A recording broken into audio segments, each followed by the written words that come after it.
Buongiorno, parleremo in inglese, visto che abbiamo Emeric Lhuisset che è francese, ma faremo la conversazione in inglese. Dunque, benvenuti, se volete venire avanti per sedervi potete. Thank you, Emeric, for being here with us today. Emeric is a visual artist and photographer. He holds degrees in both visual arts from the École des Beaux-Arts de Paris and geopolitics from the Université Sorbonne. He also teaches at the Institute of Political Studies of Paris and hosts conferences about contemporary art and geopolitics. He lives between Paris and the Middle East. His works has been shown in numerous exhibitions around the world, from the Tate Modern in London to Museum Wolfgang in Essen, Institut du Monde Arabe in Paris, Stedelijk Museum in Amsterdam, and many others. He won the British Journal of Photography International Photography Award, the B&W Residency for Photography, the Leica Prize, nominated for the Prix Pictet, and many other prizes and awards. As a photographer, Emeric combines geopolitics with art by raising questions about the representation of conflicts. His projects have taken him to Syria, Afghanistan, Colombia, Iraq, and Ukraine. Through his art, he raises questions about the representation of conflicts and how we perceive it, leading us to investigate the perception of reality and its representation. His practice is diverse and ranges from restaging paintings from the 19th century to temporarily transforming fighters' weapons into everyday objects, as well as transforming soldiers into representation of themselves, exploring the link between video games and war zones, and above all, exploring the value of the images in our society and the importance of personal identity. We would like to focus now on the way the war is normally shown through a contemporary look. While to show armed conflicts, photography of the event prevails in the media. Everyone has a smartphone, and this allows at any time to instantly capture the broadcast what people are facing. We are all wondering, is it still relevant for the war photographer to try to capture the event?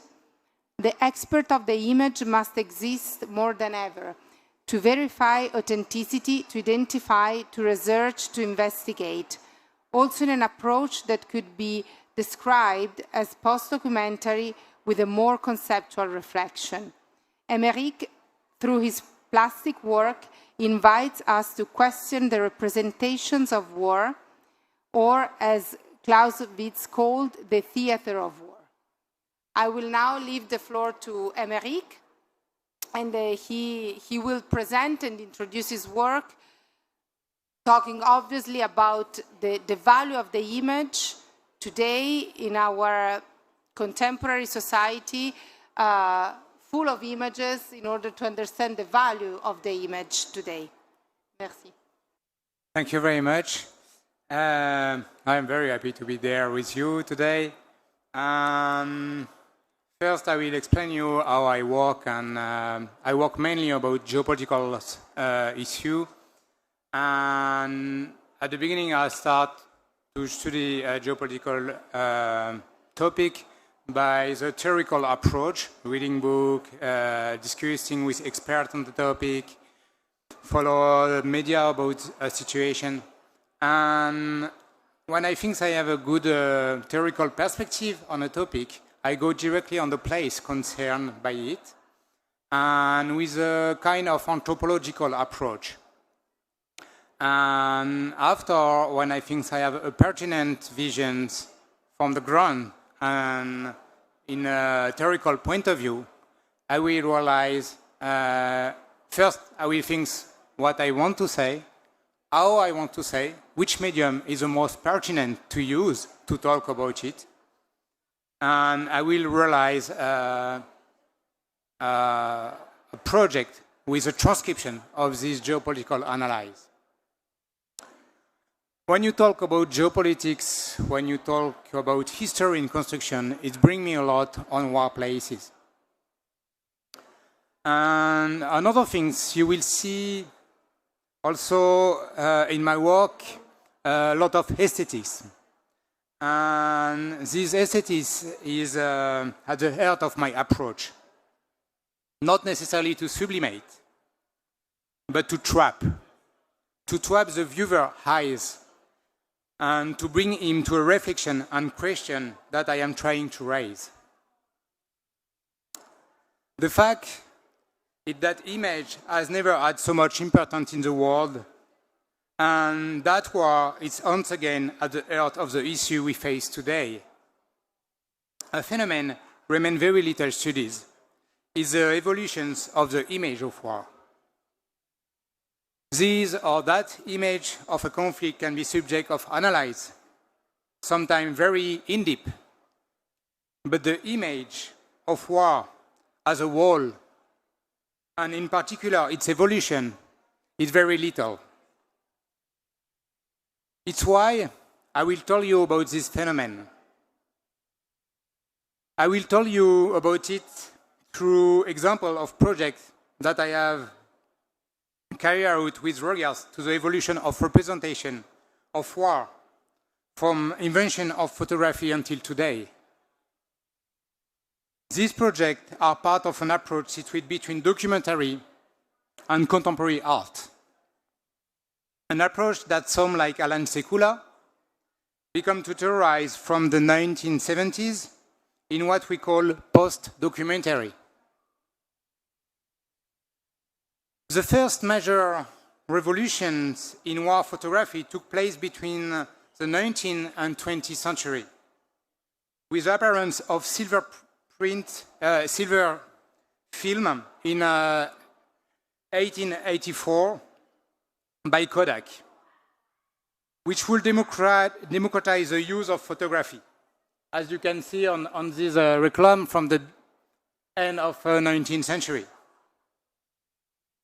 You should know that before this invention, photography camera, it was around 25 kilo, with negative on glass plate, an exposure time of several minutes, which made it impossible to photograph a moving subject. From this moment, anyone can take photography. We will also see this particularity during the First World War, when many soldiers will equip themselves with camera, encouraged by competition set up by newspapers such as Le Miroir. You can see Le Miroir paie n'importe quel prix les documents photographiques relatifs à la guerre présentant un intérêt particulier. The Mirror pay any price, any photographic document relative to the war would present a particular interest.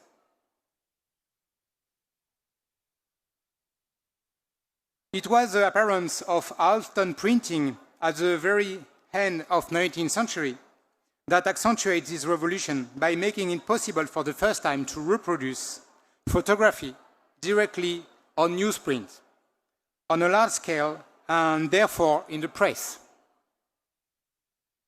The new revolution we are facing today is not the fact that anyone can take photography, but the fact that they can take it at any time and make it instantly accessible to the whole world. The entry in this phenomenon will first take place with September 9/11. For the first time, we have an event with an international impact whose image will escape to the media. We will see many anonymous people on site who will produce images, broadcasting them on discussion forums, the ancestor of social network, and this image will be visible to any person in the world connecting to this forum. The media, therefore, lost for the first time the monopoly on the selection and dissemination of the image of a major event. Then from 2010 and the start of the Arab Spring, with the appearance of the smartphone, we show many fighters producing images and disseminating them. One of the first images that will make this turning point is the first image broadcast in the media of the capture of Gaddafi. It was taken by Philippe Desmaz, an AFP photographer. This image is a photography of a cell phone screen of a fighter, put simply because there was no reporter when Gaddafi was captured, even though there were necessarily fighters. The vast majority of media reporters to provide image of the event, shooting, explosion, corpse, except that the fighter produce image themselves, broadcast it, and the fighter will necessarily be closer of the events since he is actor, with the reporter is possibly a witness. Faced with this phenomenon, we can question the place and the role of the reporter today. And this is what I try to do with the Sheba project that I realized in Syria in 2012 with the Free Syrian Army fighter in Aleppo and Idlib area.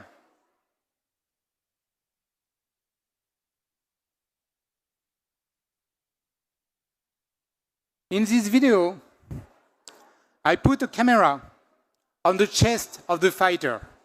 I don't produce the image. This is the fighter who produces the image.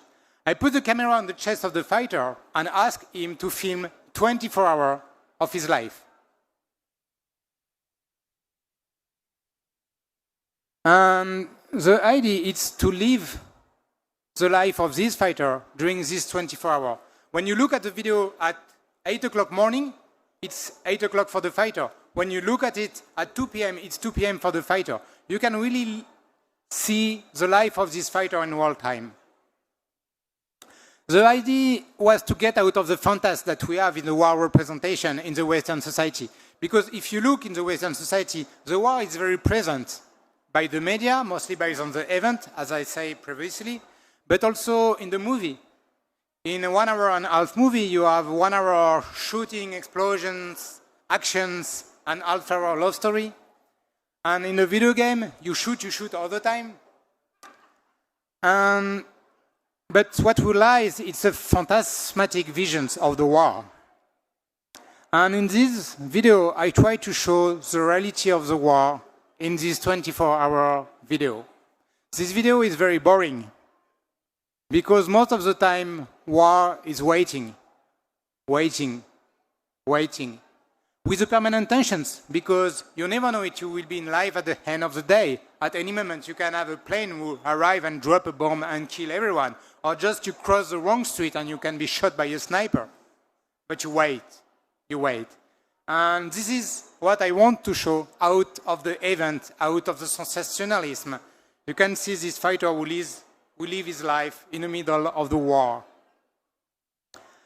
And I also decided to revisit this video project because the things with this video project, I have some difficulty to capture the audience with it. Because when I show it in a museum, the things is the people pay a ticket to get to the exhibition and they spend 15 minutes in front of the video or half hour or 1 hour, but they will not come back another day at another time to pay a ticket another time to see another part of the video. And also the museum has time of opening, time of closing, and you can't see this 24-hour video. And it's why I decided to do a screenshot of each minute of this 24-hour. It's 1,440 images. And you can see at 7:32 morning, he's cleaning a glass. He does his bed at 7:43. He took some perfume and watching TV at 8:26. At 11:35, he decided to buy some things to eat. And At 11:39, he drank a coffee. When he tried to go to the supermarket, he realized that the supermarket is destroyed. He searched for a new one. Finally find a new one at 12:05. He buys some chips. He drying his socks at 1:32. But the war is always there, as you can see also in the previous image. You can see the destruction of the building. You can see in the corner of the rooms a gun. You can see the war everywhere. But this is the banality of the war. Our war become a boring everyday life out of this event. And when I show this project, I show it. I try to show this in this exhibition. It was only the first 500 pictures, and the idea was to confront the viewer to the situation that we are in front in the contemporary conflict. Because if you look the conflict during the 20th century, they have a lot of image, but this image, most of the time made by professional, was selected by iconograph. And after with the chief redactor, and you have a lot of media, and you can see many images with the different media. But these images have a hand. But in the contemporary conflict, if, for example, you Google war in Syria or war in Ukraine, it's totally impossible to see all these images. You have to take a choice. You have to select what you want to see. And it's what I try to do in this exhibition. They have too many images. The viewer can't see all images. You have to select which image you have to see. And now I will show you a video project. This sound is working now? Okay, thank you.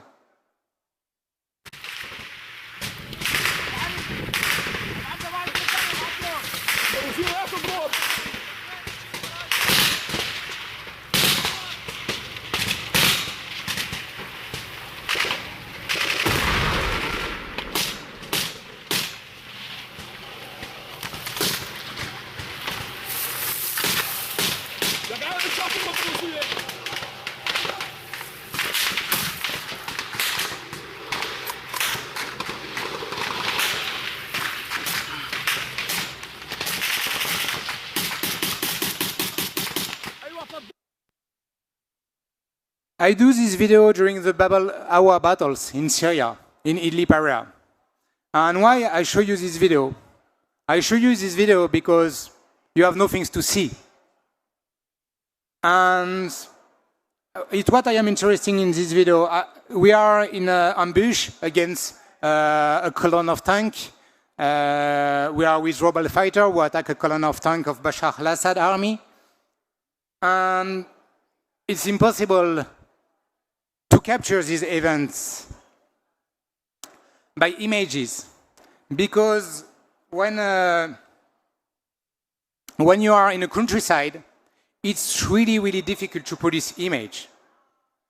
And I explain also why we have a lot of war photography, war stage. Why it's so difficult to do image in countryside battles? It's because the fighter has prey everywhere, they are camouflage, and they don't have a lot of asperity where you can hide behind. And it's very different that if you are in urban battles. When you are in a urban battle, it's easily because you have the architecture who protect you, and also the architecture impact by the war. It's a very strong illustration of the war, and it's more easily to produce image in this condition. But when you are in a countryside, it's close of impossible to produce images. And it brings us to a project that I do that I call Theater of War. And in this project, I asked the Kurdish guerrilla fighter to replace the reality as classical painting. And because the movements in this image are a bit exaggerated is the movement of the painting. The viewer in front of this image, when he look at it, say, something's wrong in this image. But at the same time, we are with world fighter on a war place of war. What is the part of reality in this image? And I asked to this fighter to replay reality as this classical painting from 1870 Franco-Prussian War. This painting we introduce as a representation that we have in war photography during all the 20th century. And in this project, I try to question the notion of reality, the construction of war photography, the theatralization of war. And the title that I use for this project, Theater of War, I use this expression introduced by Karl von Clausewitz, these war theorians from 19th century, who for the first time introduced words using for the theater, using for the fictions to talk about war. He talked about theater of war, actor of the conflict, battlefield scene. And now I will bring you from the constructions notion to the deconstructions by a project on the war consequence. But first, I will start about a video. A video that I realized when I crossed the border clandestinely between Syria and Turkey.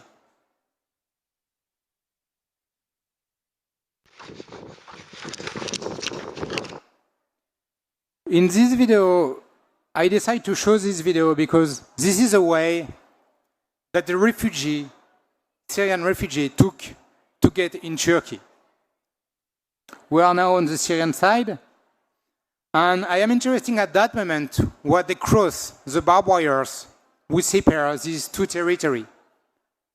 That moment where they become refugee. It means that 1 centimeter before they are not refugee. 1 centimeter after crossing this barbed wire, they become refugee.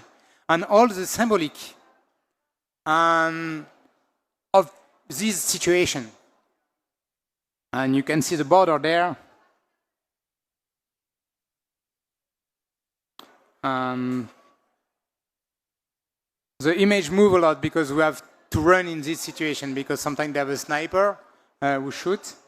And that moment where they cross the border, and at that moment they become refugee.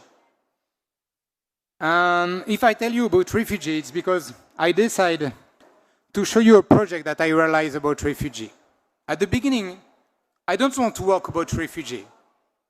Why do a project about refugee? They have thousands of projects about refugee. One I can bring more that some other photographer already do about refugee. But at the same time, when I read an article in the press about refugee, and when I read the comments of the reader, I was absolutely shocked by the comments, where the refugees are considered by some of these people as undermen. And I think, okay, I have to do some things. I have to do some things to try to deconstruct this representation that some people have about other humans. Especially because as an artist, we also have a responsibility. We have a public voice, and this public voice is a responsibility. And I start to study the different representations that we have about refugees. The first representation is based on the event. People hiking a wall to cross a border, an arrestation, or images who play with the scare of people, with the idea of invasion. A third kind of photography are images who try to be empathic.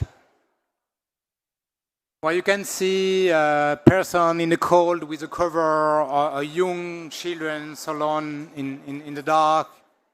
But most of the time, these pictures do more kind of miserabilism.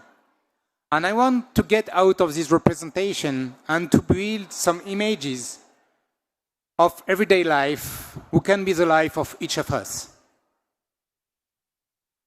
But the first part of the project, I decided to go on Lesbos. And in this project, I decided to work only with people that I know from before. People that I meet in Syria, in Iraq, in Afghanistan, people that become my friend. And some of these people decide to escape the war and to go to Europe. But before to join that friend, many of my friends pass in Lesbos, these islands, this Greek island near to the Turkey. And I decided to go to this island and to take a photograph of these first things that they remember when they get in Europe. And some days before I go to Lesbos, a friend of mine, Fouad, sent us an email, sent us a message on Facebook, and where he say, I am now in Turkey, I will cross the sea very soon, and I will join you in Europe. And he joined a selfie of him on a beach in Turkey. This is the last message that we receive of Fouad. He never arrived. His boat disappeared in the Mediterranean Sea. At that place, exactly, between Turkey and Europe. And this first picture of the project, it's a tribute to that friend who disappeared, but also a tribute to all these people who disappear in a kind of indifference. And after I decided to photograph these things that my friend remember for the first time that they arrive in Europe, and they all tell me about a statue. They tell me, you will see at the entrance of the port, they have a statue who looks like the Statue of Liberty. And this is very interesting because it brings us back to the European history. Because we forget that Europe is a land of migrations. During centuries, a lot of Europeans leave Europe for economical reasons, because of war, because of persecutions. And most of them go in Europe, and when they arrive, they was in front of the Statue of Liberty. And the idea is to bring back us in front of the European history. And after I decided to join this friend and do with them the more banal picture as possible. You have a Soroush and Elan here who do a selfie on a beach in Denmark. And most of the time, I show this project with the Theater of War series.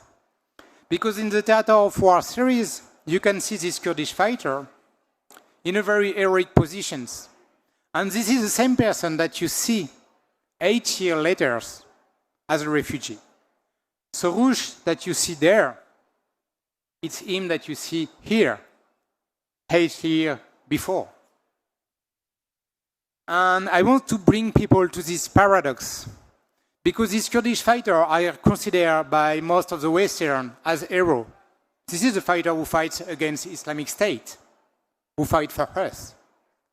But at the same time, they have a big part of the people who consider refugees as parasites.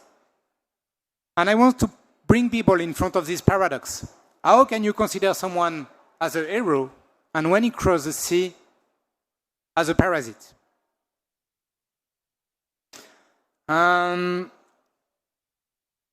I continue to take a picture with that friend in different places in Europe, in Denmark, in Germany.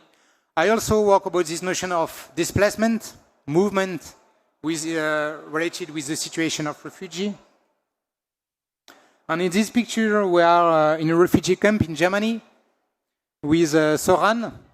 And when Soran knows that I go to visit him, he put a wonderful Duchamp sock.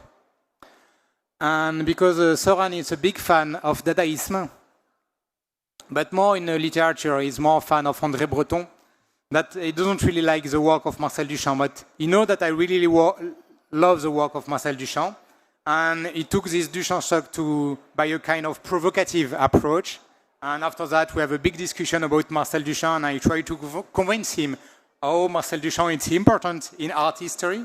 And I think now I convince him, and he brings his talk with more, with a better perspective on Marcel Duchamp. And this is Hazard. One of the first things that Hazard do when he arrived in Europe, he bring an abonnement. He bring how do you say abonnement? Abonnement. A subscription. Sorry, a subscription in a fitness center.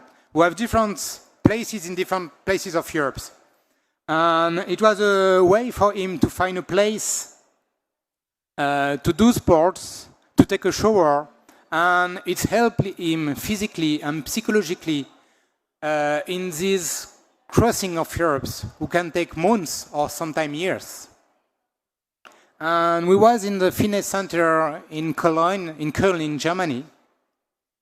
And behind us, there have groups of German who do elliptic bike, and others do some punching ball. And what was wonderful at that moment, nobody can imagine that Hazard was a refugee with no paper, that he left the war, that he was fighter in the Kurdish guerrilla groups, that he fights against Islamic State in Kirkuk area.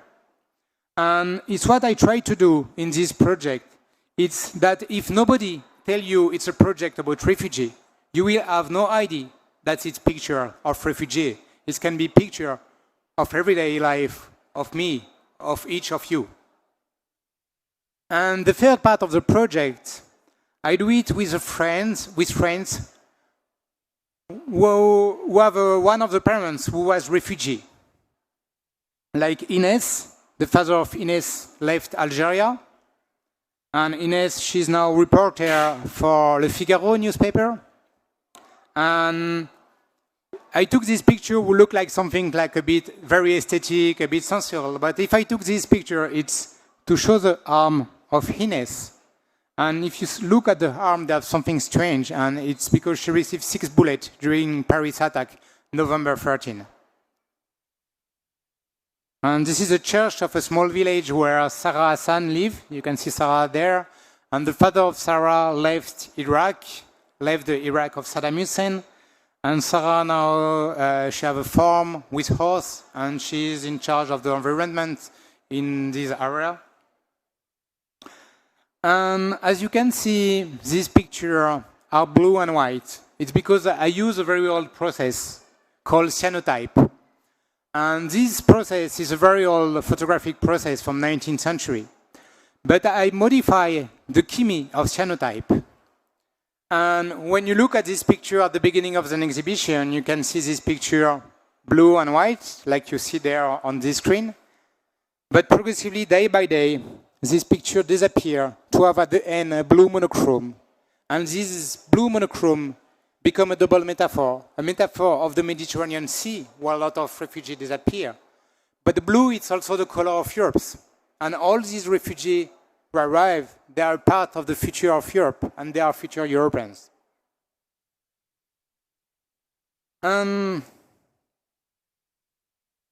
Now, I will bring you to another project. At the end of 2013, with demonstrations were taking place on the main square on Kiev, I was in Paris. I follow the news. I see they have this protest, but I don't particularly focus on Ukraine at that moment. But when I see that they are the first people shot by bullets, I realize it's not anymore protest, it's some other things. And I want to understand what's happened there. And I started to look in the different media, and I realized that between pro-Russian and pro-Western media, the analysis was totally different. But not totally different by, like, you can have sometimes like one event and with different point of view on the event. It looks like it's two different events. And at that moment, I have the sensation that something important happens. It's why I decided to go there. I decided to go to Kiev. And I arrived on Maidan, February 2014. I arrived the day when the president left. At that moment, there was no more president, no more government, no more police. The country was totally in the hand of the population. And I want to capture this very short time where everything looks possible by 100 portraits of this protester who become revolutionary. The portrait is there to capture the eyes, the positions, the attitude of each of them.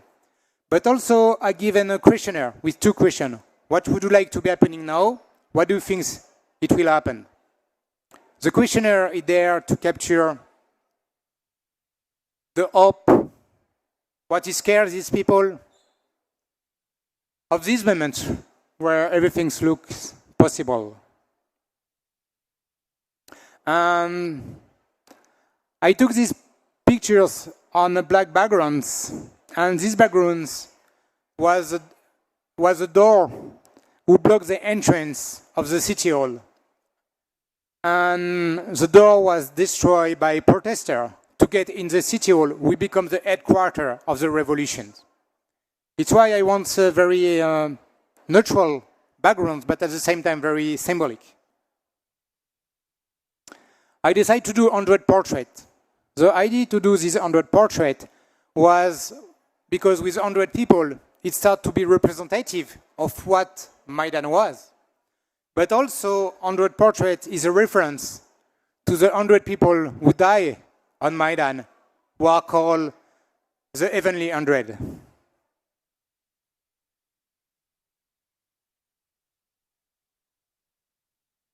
And it's interesting with the perspective to read this questionnaire, writing by these people in February 2014.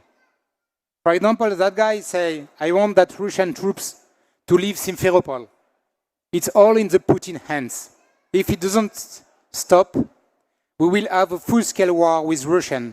Only NATO can save the situation. February 2014. With this 100 portrait and 100 questionnaire, I decided to do a book that I print on newspaper paper. This is a reference to the newspaper, and for me it was very important because if I do this project, it was to deconstruct the propaganda about Maidan. Because in the media, when you have an article, the article can be a wonderful article writing by the very famous reporter and in a very famous newspaper. You will always have people who will say, oh, it's a fake, it's propaganda. But with this project, we have very brute things like portrait and writing questionnaire. You agree or not agree with what these people write, but it's directly the voice of these people. And I also thinking this book as an exhibition. It's easy to put off the page of the book, and anybody can do the exhibitions only with the page of the book glued on the wall. The idea was to reproduce this very democratic process on Maidan, where everybody can express himself. 6 months after the revolution, I go back to Ukraine, and that time I go in the Donbass, in the east part of Ukraine, in the Donetsk area. And during the night, I put the portrait and the questionnaire in the street to show to the people who was under the Russian propaganda who was really the person of Maidan, directly by the voice of these people.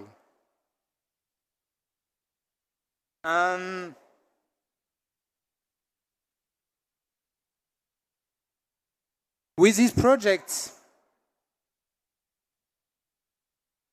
as you can see, these images are staging. And I am interested about also this question of staging.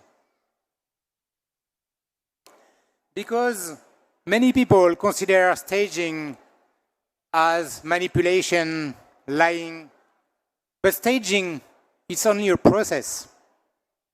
Like a live picture, it's also a process. And with a process, you can lie, but you can also tell the truth. You can tell the truth with staging picture. You can tell the truth with live pictures. But you can also lie with live pictures. Depends of the sentences writing behind the pictures.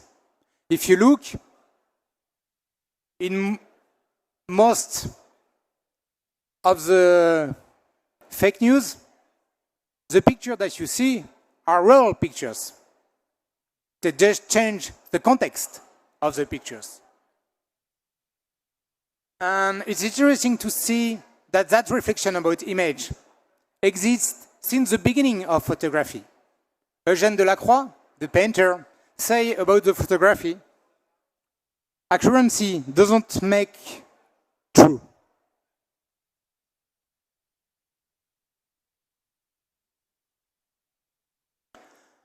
And now to finish, I will show you the last project that I realized in Ukraine. I don't know if you remember the story of the Snake Island. The Snake Island, it's Ukrainian islands in the Black Sea. And at the beginning of the global invasions, they have a Russian boat who attack this island. On this island, it was 13 Ukrainian soldiers. And they have a radio conversation between the Russian main warship and the Ukrainian soldiers who was on the islands. I will show you the conversation.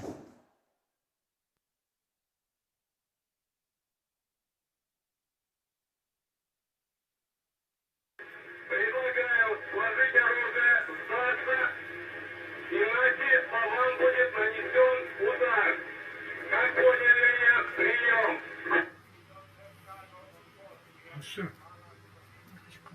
Нахуй тоже надо. На всякий случай.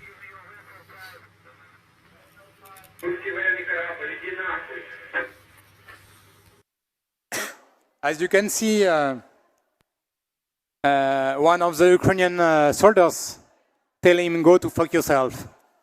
And when I listen this recording, I immediately think about a painting, a very famous painting in Ukrainian history.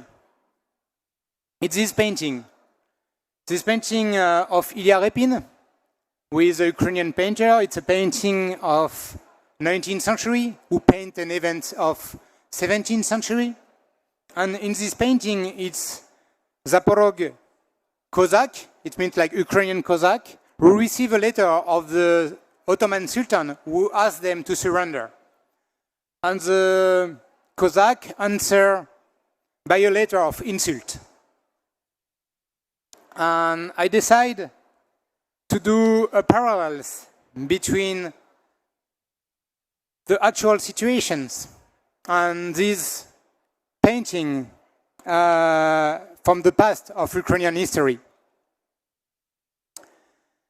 Yet this painting, so important in the Ukrainian national narrative, is in the collection of the Museum of Russian Art in St. Petersburg. In 2021, when the painting was presented in Paris for the Ilya Repin retrospective at the Petit Palais, the exhibition was entitled Painting the Russian Soul, thereby forgetting that Repin was born and raised near Kharkiv in the present-day Ukraine, and that exalted in this painting the Ukrainian identity, which was so dear to him. This appropriation of Ukrainian history by Russians is essential, as demonstrated by the text of 50,000 characters written in July 2021 by Vladimir Putin, explaining that Ukraine is merely an artificial Soviet creation and that its history is actually that of Russia. Text which he used a few months later to justify its invasion. This colonial view, resulting from Russian imperialists, appeared in the 18th century when, to compete with the great European courts, Muscovy, which becomes the Russian empires, appropriate the very ancient history of Ukraine. Systematic looting of museums, destructions of school textbook and any work related to Ukrainian history and cultures, arrest of teachers refusing to apply the Russian official curriculum. This is the reality of occupied territory. Olga Lyubinova, Russian Minister of Culture, declared in March 2022, everything related to the development of cultural sector in the new constituent entities of the Russian Federation and their integration is an absolute priority for us. From the first day of the special military operation, representative of our museum work in the new territory. In this photo, the soldiers who is in the center there is Roman Gribov. This is the soldiers who answered to the Russian boat on the Snake Islands like a bridge between present and past. While the war intending to conquer the Ukrainian territory is visible to all, and its condemnation relatively consensual in Europe, the much more insidious war, which is being played out around the control of history and culture, remain very much unknown, and many Europeans participate, often inconsistently, to the diffusions of this Russian colonial construction. Culture is a weapon in a vast battlefield. Let's try to not forget it. Thank you for your attention.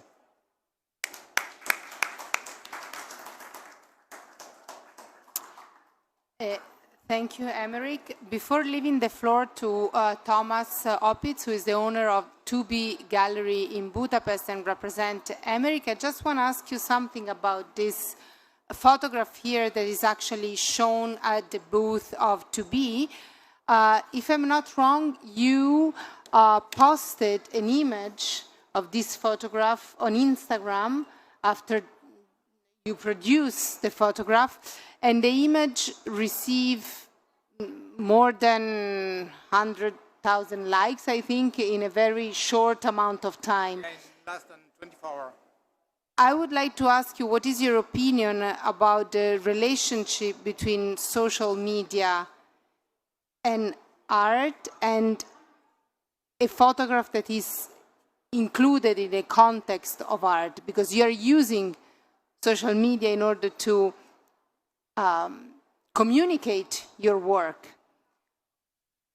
Yes, I use a bit social media to communicate, but I'm not very good for that. But with this image, it was interesting because after 24 hours, I received more than 100,000 likes on this image, and this image was reposted by all Ukrainians media, and today this image become iconic in Ukraine.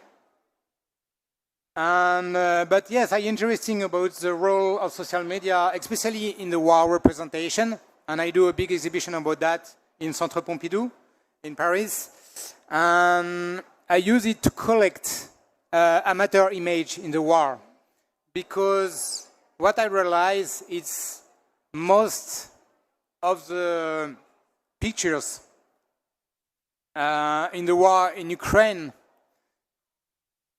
most of the picture of the biggest and more iconic, more important moments are documenting not by professional photographer, but are documenting by amateur, by soldiers, by civilians who are there with a mobile phone.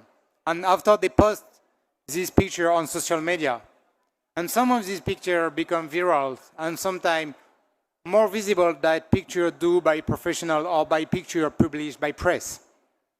And I am interested about this amateur image because this amateur image most of the time is not considered by a professional, but these amateur images are so important. And we are to focus back on this amateur image. But also another thing which is very interesting on social media that I spend time to analyze is the meme. It's the first time that we have a massive use of the meme in the war. We have some epiphenomenon before, but it was really a small phenomenon. But the massive use of the meme in the war starts with the war in Ukraine. And what meme are? Meme is photomontage. And photomontage is photography. And meme, it's a new kind of war photography. And yes, social media have a big place, a very important place in the war, image diffusions. It's very important, especially for the amateur image. We are most of the time not shown in the media, but we are sometimes more visible than the image show in the media. I will have another question, but first I want to leave. No. I want to leave the floor to Thomas, and then I will see if we still have time. I have another quick question for Emeric. Hello. Yeah. Just to mention that, of course, this image is shown at the booth. Also, we had in a small format, but also we have these two books at the booth, so you can have a look, and if you want to buy it. But now I will change not just the sales publicity, but also a question to Emeric that we already know, or me as a gallerist, I know that there is a strong focus in France about who is an artist and how is the commitment of the artist. And in your work, there is a very strong commitment to social or political issues.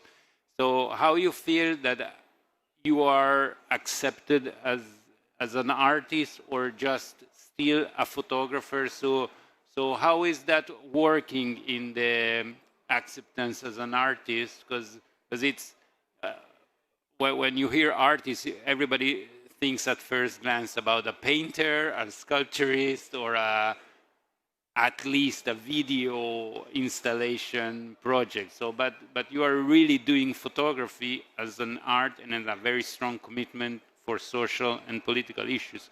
So, how is the approach of the society there in France about this? It's interesting. At the beginning, when I show my work in a contest of contemporary art, they tell me, oh, it's too much documentary. And when I show it in a context of documentary, they tell me, oh, it's too much contemporary art. And it was interesting because people want to bring things in case. And they want to classify things. And sometimes people say, I am a photographer. Sometimes they say, I do photojournalism. Sometimes they say that I'm an artist. And by certain kind of things, I don't really care where people want to bring me, because the most important for me is just to say what I want to say by the way that I want to say. But personally, I prefer to use the term of visual artist because it gives me more freedom and it doesn't close me in a medium. And if I want to do installation, I will do installation. If I want to do video, I can do video. If I want to do an object, I will do an object. And I'm free to do what I want. And I prefer the term of visual artist, that photographer who put me in a box with a specific medium. And as I tell you, before to do a project, I think which medium is the more pertinent to use before to do the project. I use a lot of photography because I am interested about the relation of photography with reality. And it's why I use a lot of photography. But on some other project, I can do installation and can do like many other projects. Sometimes I mix photography and painting, and it really depends of the project and the purpose of what I want to say. And then just to mention, if you are visiting Budapest between May 8 and June 22, you will see Emeric's exhibition at the gallery. I have a very last question. Sorry, I have a very last question for Emeric. You analyze the concept of theatricalization of war, and I remember we were talking about the last kamikaze attack in Moscow, where they were filming themselves while they were doing the attack. and this is actually kind of a theatricalization of the war by the main character of the war. So I'm wondering if you think that this kind of mania of protagonism and representation at a certain point will maybe collapse. I mean, do you think as an artist who investigate the value of image, do you think that we will ever return to a world that is not so addicted to the mania of representation, of a diffusion of images and protagonism? Do you think it's possible to go back, not to use this flow of images even through the social media, as, for example, the last kamikaze attack, or do you think we are completely submerged by the use of images in this way? Do you think that? Do you think, is it possible to go back to not to be addicted anymore to images? The kind of addiction of images, especially images of the events, like a kind of adherence for the events, you know, and but a mix between adherence and repulsions, and but depends of the people, depends on, and I can tell you, like for example, with for the first year of the global invasion, I collect each day between 500 and 600 photo and video of the war, amateur images, each day.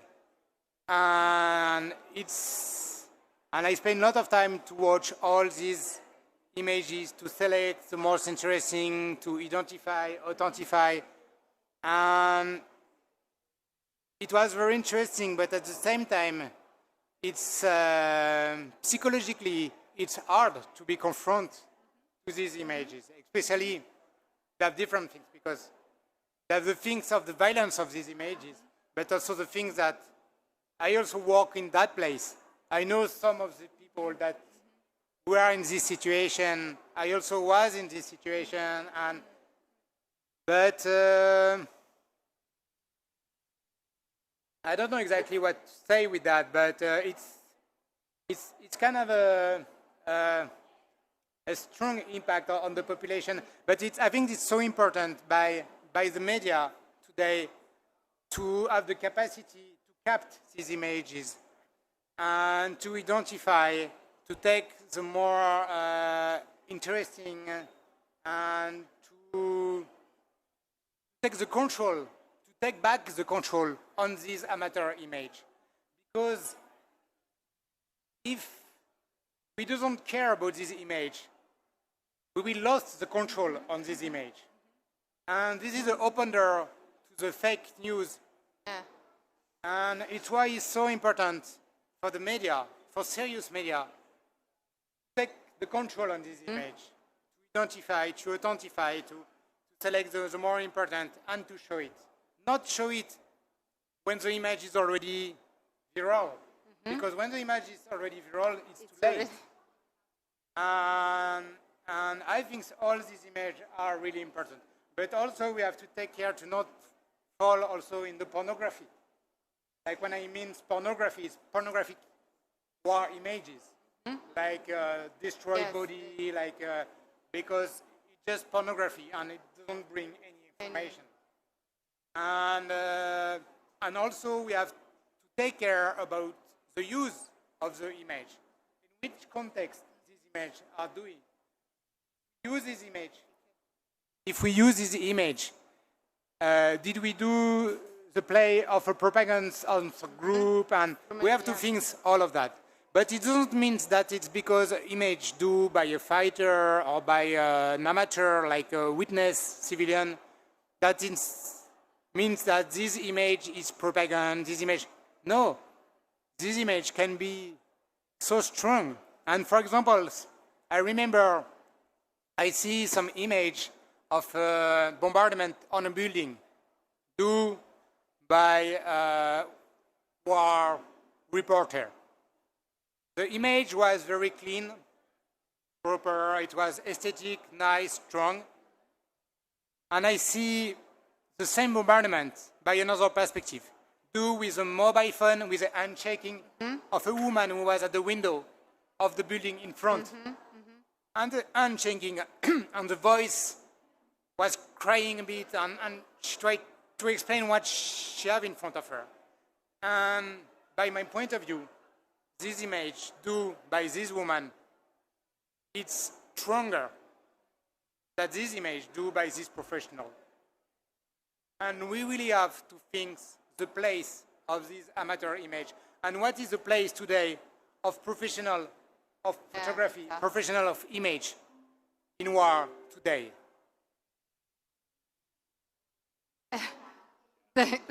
Thank you. They're actually announcing the next talk. I thank you, Emeric and Tomas, for being here with us. And if you want, you can go to see also other photographs from Emeric in 2B stand. Thank you very much. Thank you.